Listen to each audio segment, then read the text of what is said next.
बहुत दिनों से देखा जा रहा था कि मुखिया जी सोशल मीडिया प्लेटफॉर्म से काफी दूरी बनाए हुए थे, लेकिन हाल ही के दिनों में ये अब खूब वायरल भी हो रहे हैं। वायरल इसलिए हो रहे हैं कि इनका एक जो इंटरव्यू में जो बातें हैं वो खूब वायरल हो रहा है कि हमें भागीदारी चाहिए, भीख नहीं चाहिए। इस तरह से कुछ फुटेज जो है वायरल खूब हो रहा है। इनसे समझने का प्रयास करेंगे कि ये आखिर इशारा है क्या और क्या समझा जाए।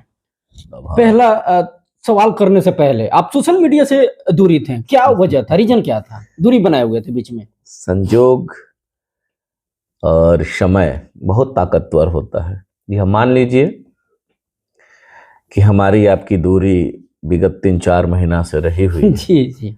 परिस्थिति वैसा रहा होगा जिसकी वजह से हम एक दूसरे से नहीं मिल पाए, अपनी बात को अपने मालिकों तक नहीं रख पाए।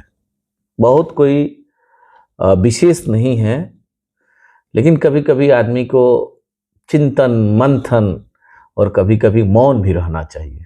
अच्छा, यही वजह है कि आप दूर थे। बस वही। चलिए, काफी लोग प्रिय हैं आप, काफी चर्चित मुखिया हैं, लोग लगातार कमेंट भी कर रहे थे। एक वीडियो जो क्लिप है आपका इंटरव्यू के दौरान का, वो काफी वायरल अब हो रहा है कि हमें भागीदारी चाहिए, भीख नहीं चाहिए। इसका मतलब क्या समझा जाए? इशारों इशारों में क्या है ये? देखिए, अब आप लोग चौथे स्तंभ हैं, बड़ी बेबाकी से मालिकों तक आवाज आप रखने का, भेजने का कार्य करते हैं। उसी कड़ी में चैनल के साथी के द्वारा मेरे से सवाल पूछा जाता है कि अजय जी 2025 सामने है, चुनाव है, आप गौन हैं, आप दिखाई नहीं दे रहे हैं, आप साइलेंट हैं। बस उसी पे हमने अपना प्रतिक्रिया दिया है कि बिहार का जो परसेप्शन है जाति और पार्टी में बटा हुआ है, और जाति और पार्टी में बटना बिहार के हक की बात नहीं है। एक विकसित बिहार की जब परिकल्पना करिएगा, उसमें बहुत बड़ा एक बाधा है जाति और पार्टी। जैसे आप बहुत इंटेलिजेंट है, इंटेलेक्चुअल है, आप युवा है, आपके अंदर जुनून है क्षेत्र के लिए कुछ करने का, लेकिन जब मौका आएगा, वक्त आएगा चयन करने का, किसको रिप्रेजेंट करने का मौका दिया जाए, पार्टी के लोग पैसा पे चले जाते हैं, पार्टी के लोग जाति पे चले जाते हैं, पार्टी के लोग उसको चयन करने में ताकत पे चले जाते हैं। बहुत सारा क्राइटेरिया उसके सामने जुट जाता है। वहां देखने को क्या मिलता है कि एक नौजवान, एक बेहतर छवि वाला व्यक्ति एक क्षेत्र के लिए कुछ कर सकता है, वो छट जाता है। और वैसे लोगों को टिकट दे दिया जाता है जो टिकट तो लेते हैं, चुनाव तो जीतते हैं, लेकिन क्षेत्र की आवाज, जनता की समस्याओं को लीगल फोरम पे बेहतरीन तरीका से रख नहीं पाते। वैसे लोगों को भी टिकट मिल जाता है, और लोग टिकट के नाम पे अपना ताकत दे देते हैं, जाति के नाम पे अपना ताकत दे देते हैं, और फिर 5 ठगे जाते हैं। उसी कड़ी में हम लोग भी हैं। हालांकि देखा जाता है कि आप बराबर आवाज उठाते हैं अति पिछड़ा को लेकर के, लगातार आप विफाकी से जवाब भी देते हैं। उसी कड़ी में हम लोग हैं कि जाति और पार्टी, एक तो जाति से हम लोग बहुत कमजोर है, अति पिछड़ा के हैं, मतलब अति पिछड़ा, सबसे पिछले पायदान के हम लोग व्यक्ति हैं। पार्टी की बात करिएगा तो पार्टी भी कैपिटल देखती है, पैसा कितना है, कितना ताकतवर है, क्या दे सकता है। या कभी कभी यह भी होता है कि बहुत तेज है, बहुत इंटेलिजेंट है, इसको टिकट दीजिएगा तो भाई मेरा पत्ता साफ करके आगे चला जाएगा। ये भी होता है, ये भी होता है। उस स्थिति परिस्थिति में हम लोग पिछले पायदान में ही खड़े रह जाते हैं। लोगों ने सवाल पूछा 2025 में क्या, हमने कहा 2025 में नथिंग। आप कह भी रहे थे कि पॉपुलर मुखिया, अभी आप कह रहे थे चर्चित, पॉपुलर, बहुत प्यार आप लोग देते हैं। एक साधारण मुखिया रहने के बाद भी पॉपुलर है, लोगों में प्यार है, लोग चाहता, बेइंतहा हमें मोहब्बत करता है, हमें आशीर्वाद देता है, बेहतर कमेंट करके हमारी ताकत को बढ़ाता है। तो अगर एक साधारण मुखिया के रूप में यह प्यार मिलता है, क्या उम्मीद करेंगे आगे क्या होगा? अब आगे जो होगा देखेंगे। सवाल यही था कि 2025 में क्या, किस उम्मीद से। हमने केवल कहा है कि आप सरकार बनाने में ताकत लगाते हैं। हर लोग एमएलए, एमपी या राजनीतिक पार्टियां जितना एफर्ट लगा करके मालिकों तक अपना संदेश लोग देने का कार्य करते हैं, जोड़ गठजोड़ करके। जी। मुद्दा तो यही होता है ना कि हम सत्ता में आ जाएं। हर लोग तो यही चाहता है। भारतीय जनता पार्टी, जनता दल यूनाइटेड, तमाम एनडीए के जितने भी घटक दल के लोग हैं, क्या प्रयास कर रहे हैं कि हम सत्ता में और सत्ता में बने रहें, वो चाहे देश की सियासत हो या स्टेट की सियासत हो। विपक्ष में महागठबंधन के लोग, राष्ट्रीय जनता दल हो, माले हो या वीआईपी हो, तमाम कई ऐसे दल लेकर के लोग महागठबंधन के तमाम शीर्ष के लोग या शीर्ष ताकत लगा करके हैं कि लोगों का प्यार मिले, हम लोग भी सत्ता में आ जाए। सब लोग तो यही चाहता है। हमसे भी लोगों ने पूछा कि 2025 क्या होगा। हमने केवल कहा, यही कहा कि अगर अति पिछड़ा के साथियों की आपकी जरूरत है तो 8 विधानसभा है सीवान में, और हम सवाल ना आरजेडी से कर रहे हैं, न भाजपा से कर रहे हैं, न जदयू से, न माले से, न तमाम और भी पार्टी से, राजनीतिक पार्टियों से। हम ये कह रहे हैं, वो चाहे एनडीए के हमारे वरिष्ठ नेतागण हो या महागठबंधन के नेतागण हो, अति पिछड़ाओं की आबादी 36%, एक बड़ा तबका जो वीकर सेक्शन है, बोल सकता नहीं है, आवाज नहीं उठाएगा, लड़ेगा नहीं। पिछले पैदान पे हम लोग हैं। हमारी राजनीतिक पकड़ कम है, आर्थिक पकड़ कम है, हमारी शैक्षणिक पकड़ कम है, प्रशासनिक पकड़ कम है। जिस समाज का तमाम जो समाज तमाम इस दंश को झेल रहा है, केवल और केवल यह समाज तब प्रोग्रेसिव होगा, यह समाज तब मुख्य धारा में आएगा जब इस समाज को आप राजनीतिक ताकत दीजिएगा। हमने यही तो कहा। आखिर मुखिया जी, एक सवाल प्रश्न है आपसे कि हिस्सेदारी आखिर क्यों नहीं मिल रहा है? यही आवाज हमने उठाया है कि बात अजय चौहान की नहीं है कि अजय चौहान को राष्ट्रीय जनता दल या महागठबंधन के लोग टिकट देंगे कि नहीं देंगे। अजय चौहान को नहीं दीजिए, अजय कुहार को दे दीजिए ना दुरौंधा में, अजय तुरा को दे दीजिए ना बड़हरिया में, यहां नहीं दीजिए। आप अजय ठाकुर को दे दीजिए ना सीवान में। तो हमने तो यही कहा कि अति पिछड़ा की तमाम जो लोग हैं उनकी हिस्सेदारी तय करिए, राजनीतिक हिस्सेदारी। तब तो आप भी कहिएगा ना मंच से, राजनीतिक दल के लोग भी कहेंगे ना, खुल के कहेंगे मंच पे चढ़ के कि हमने अति पिछड़ाओं के लिए सिवान में एक सीट आरक्षित किया है, हमने दिया है अति पिछड़ा के बेटा को। उसमें चाहे नोनिया होगा, बिंद होगा, मलाह होगा, तुरा होगा, राजभर होगा, आप जो है सो क्या नाम है, हजाम होगा, तमाम जो अति पिछड़ा के लोग हैं, तब तो हम फक्र से कहेंगे हमारी भी ताकत बढ़ रही है। हमने यही अनुरोध किया कि भीख नहीं भागीदारी, सत्ता में हिस्सेदारी। और जब सत्ता में हिस्सेदारी तय करिएगा, हमारे समाज के लोग जब जीत के जाएंगे तो विधानसभा और विधान परिषद में आवाज बनेंगे कि इस समाज में जो समस्या है, या समाज जो मुख्य धारा से कटा हुआ है, या समाज जो हाशिया पर है, समाज में समानता लाने में इन साथियों की भी अहम महत्ता रहेगी। यही तो हम अनुरोध करना चाहते हैं, यही तो आग्रह करना चाहते हैं। राजनीतिक दल की जो पार्टियां वो तो बात करती है, अनुसूचित जाति जनजाति की तो बातें चर्चाएं होती है। बाबा साहब ने संविधान में ताकत दिया है अनुसूचित जातियों के लिए। अगर इत्तेफाक कह लीजिए, हमारे मालिक लोग देख पाएंगे या सुन पा रहे होंगे, अगर बाबा साहब का दिया हुआ संविधान में ताकत नहीं रहता तो जो हालत हम लोगों का है, इससे भी बुरा हालत हमारे एससी और एसटी के साथियों का होता।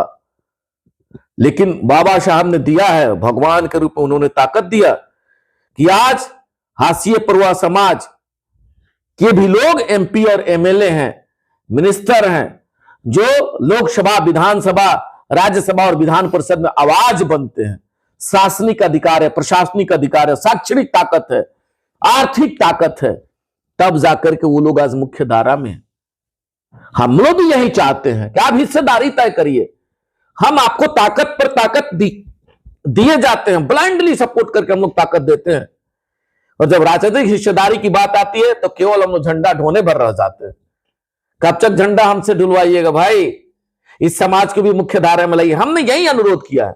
हो सकता है यह अनुरोध मालिकों को अच्छा लगता, हो सकता है, या हमारे मालिक लोग जो सुन पा रहे हैं वो लोग कहते होंगे कि एक साधारण मुखिया आपके माध्यम से अपने मालिकों तक संदेश देने का जो कार्य कर रहा है वह सही दिशा में है।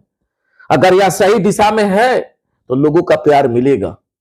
चलिए, अजय भास्कर चौहान, देखा जाए तो राष्ट्रीय जनता दल के जो थामन है 2011 से थामे हुए हैं, बीच बीच में जरूरत पड़ा तो आपने बगावत भी किया है पार्टी से, क्या इस बार बगावत करेंगे, ऐसा कुछ होगा? राष्ट्रीय जनता दल की जहां तक बात है तो हम लोग बचपन से बहुत सक्रिय नहीं, लेकिन हम लोग स्टूडेंट लाइफ से ही आना जाना, कभी बड़े आदर के साथ आदरणीय पूर्व मंत्री जी और बिहारी चौधरी जी के अभी हम लोग स्टूडेंट लाइफ में भी आना जाना था।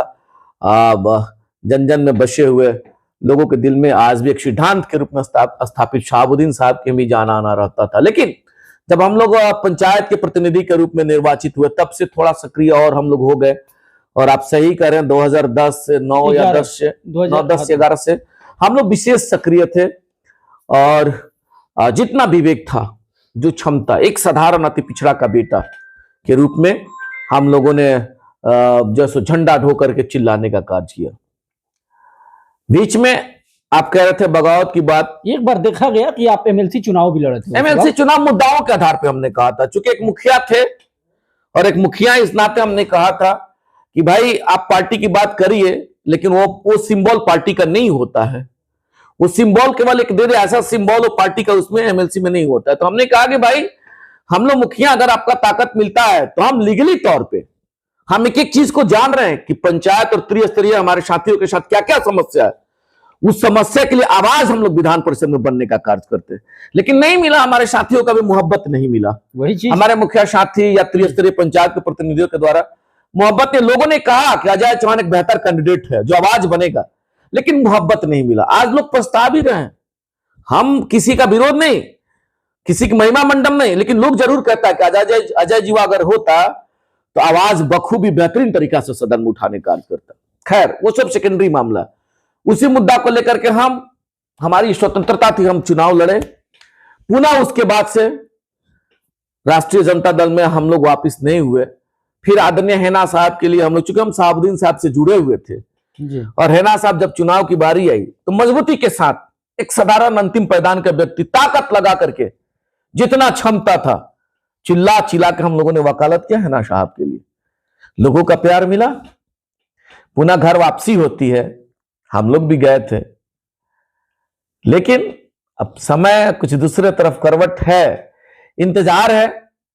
वो चाहे हेना साहब का बात कर लीजिए या और भी लोगों की, जो लोग, चूंकि वह परिवार हर वक्त जोड़ के चला है, ऐसा विश्वास है कि वो परिवार अति पिछड़ाओं के लिए भी हक की बात करेगा, और जो हक की बात करेगा अति पिछड़ा का ताकत उसकी साथ लग रहा है कि चुनाव भी है, चुनावी वर्ष है ये, तो मरहूम डॉक्टर मोहम्मद शहाबुद्दीन के परिवार की तरफ से भी आपको कोई इफेक्ट हो सकता है आपके ऊपर?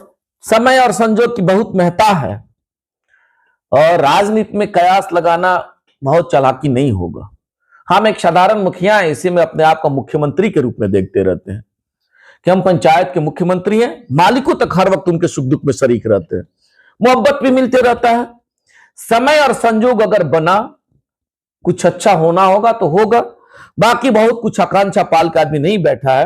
हाँ, ये जरूर कह रहे हैं कि 8 विधानसभा है, अपने वरिष्ठ राष्ट्रीय जनता दल यूनाइटेड, भारतीय जनता पार्टी, मतलब एनडीए और इंडिया के तमाम शीर्ष के नेतागण से अनुरोध करना चाहते हैं कि अति पिछड़ाओं के लिए भी आप तय करिए भीख नहीं भागीदारी, सत्ता में हिस्सेदारी।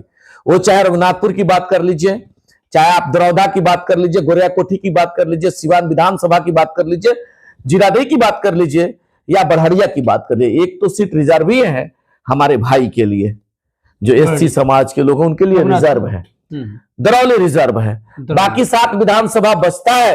निवेदन और आग्रह करेंगे और अनुरोध भी करेंगे अति पिछड़ा के अपने मालिकों से कि जो आपके हक की बात करेगा, अपना ताकत उसी के साथ खड़ा करिएगा। हमें जाति में नहीं बंटना है, हमें पार्टी में नहीं बंटना है। हम जाति और पार्टी में बंटते हैं, हम वोट तो देते हैं, लेकिन जहां हमारे अधिकार की बात आती है, ये जाति और पार्टी के लोग हम लोगों के साथ खड़ा नहीं हो पाते हैं, हमारी आवाज नहीं बन पाते हैं। हमारी शासनिक अधिकार कैसे बढ़ेगी, हमारी राजनीतिक ताकत कैसे बढ़ेगी, हमारी शैक्षणिक ताकत कैसे बढ़ेगी? हमारे लोग आज भी हाशिए पर है। गांव का गांव जाइएगा, हमारे लोग हाशिए पे। चुनाव में लोग जाते हैं, कहते हैं कि बड़ा बुरा हालत है, फटे हाल है, समझ नहीं पाता है लोग कहते हैं कि लोग बिक जाता है, जितना गरीब गुरबा है सब दारू पे बिक जाता है, पैसा पर बिक जाता है, समझता नहीं है। कैसे समझेगा? जब आप उसको मुख्य धारा में लाइएगा तब आपकी बात को समझेगा। जब उसकी राजनीतिक ताकत बढ़ेगी तब जाकर के अपने सोसाइटी में कहेगा कि हम लोगों को संगठित रहना होगा, हमारे हक की बात यह पार्टी के लोग कर रहे हैं, हमारे हक की बात इस गठबंधन के लोग कर रहे हैं। तो ये अवेयरनेस के लिए आपको राजनीतिक हिस्सेदारी तय करनी होगी, और आप राजनीतिक हिस्सेदारी नहीं देते हैं। उसके बाद भी आप मजाकिया तौर पे मजाक उड़ाते हैं कि यह लोग दारू वाले लोग हैं, या लोग मुर्गा पे बिक जाते हैं, या लोग पैसे पे बिक जाते हैं, ये लोग अनपढ़ लोग हैं, इन लोगों की शैक्षणिक ताकत नहीं बढ़ी। कब बढ़ेगा? केवल और केवल राजनीतिक जब ताकत दीजिएगा तो अपने समाज के लिए आवाज बनेगा, अपने हक के लिए, अपने लोगों के, अपने मालिकों के लिए वो आवाज बनेगा, अपने लोगों के लिए डीएम से बात करेगा, अपने लोगों के लिए सीएम से बात करेगा, अपने लोगों के लिए थानेदार और प्रखंड विकास बीडीओ से बात करेगा, तब जाकर के वो भी राजनीतिक मुख्यधारा में, सामाजिक मुख्यधारा में आएगा। हम तो यही चाहते हैं, हम तो एक साधारण मुखिया हैं। जितना क्षमता, जितना विवेक, जितना ताकत रहता है, हर वक्त लीगल फोरम पे बार बार अपने मालिकों से कहते हैं कि जो विवेक है, जो ज्ञान है, आवाज उठाने का कार्य करते रहते हैं। बहुत बहुत शुक्रिया जुड़ने के लिए। चलिए, हमारे साथ अजय भास्कर चौहान थे, जिन्होंने बड़ी ही बेपाकी से हर एक हमारे सवालों का इन्होंने जवाब भी दिया, और इनका इशारों में बहुत कुछ कहना है कि भागीदारी अनुसूचित जाति के लोगों को भी होना चाहिए। चुनावी ये वर्ष भी है, बिहार में इसी वर्ष विधानसभा का चुनाव भी होना है। चलिए, क्या कुछ अब इफेक्ट रहेगा आने वाले दिनों में, ये देखना बहुत अब रोचक होगा अपने आप में। बने रहे आगे की खबरों के लिए, तब तक आप